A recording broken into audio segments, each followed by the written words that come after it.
فصل 20. بامدادان در اول هفته، وقتی که هنوز تاریک بود، مریم مجدلیه به سر قبر آمد و دید که سنگ از قبر برداشته شده است.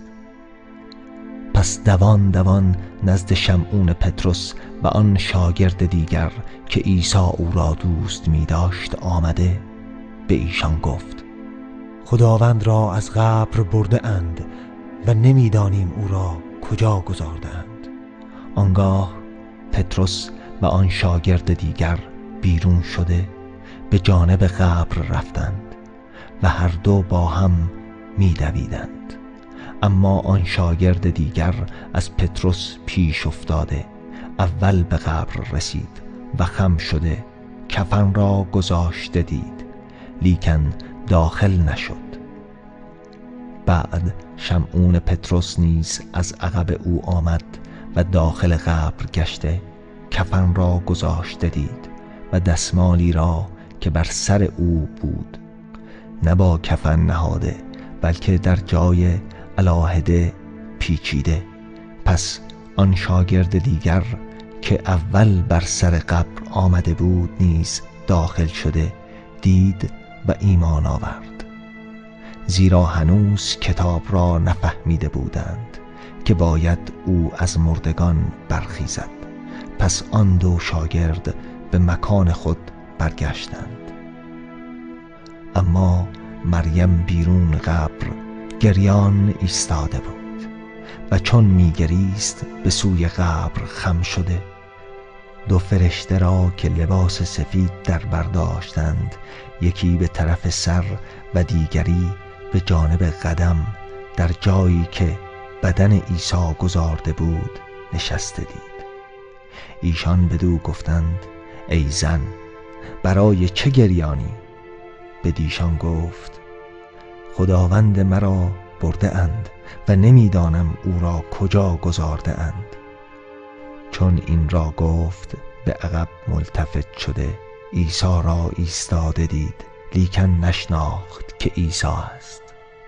عیسی بدو گفت: ای زن، برای چه گریانی؟ که را می طلبی؟ چون او گمان کرد که باغبان است بدو گفت: ای آقا، اگر تو او را برداشته ای به من بگو او را کجا گذارده ای تا من او را بردارم. عیسی بدو گفت: ای مریم. او برگشته گفت: ربونی، یعنی ای معلم.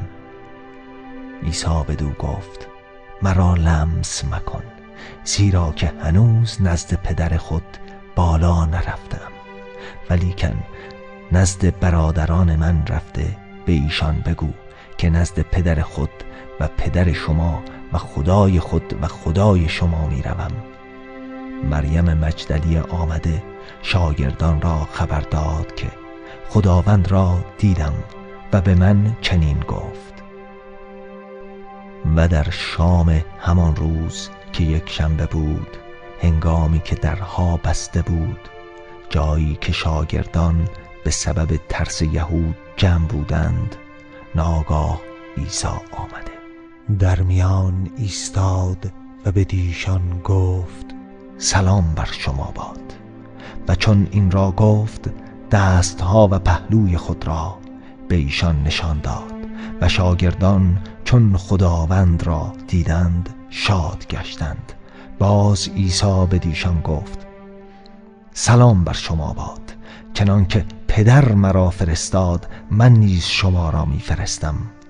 و چون این را گفت دمید و به ایشان گفت: روح القدس را بیابید. گناهان آنانی را که آمرزیدید برای ایشان آمرزیده شد و آنانی را که بستید بسته شد. اما توما که یکی از آن 12 بود و او را توأم می گفتند، وقتی که عیسی آمد با ایشان نبود. پس شاگردان دیگر بدو گفتند: خداوند را دیده ایم. بدیشان گفت: تا در 2 دستش جای میخها را نبینم و انگشت خود را در جای میخها نگذارم و دست خود را بر پهلویش ننهم، ایمان نخواهم آورد.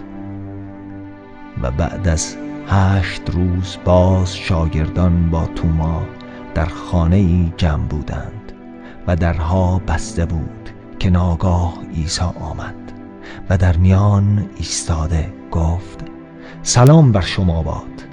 پس به توما گفت: انگشت خود را به اینجا بیاور و دستهای مرا ببین و دست خود را بیاور و بر پهلوی من بگذار و بی ایمان مباش، بلکه ایمان دار.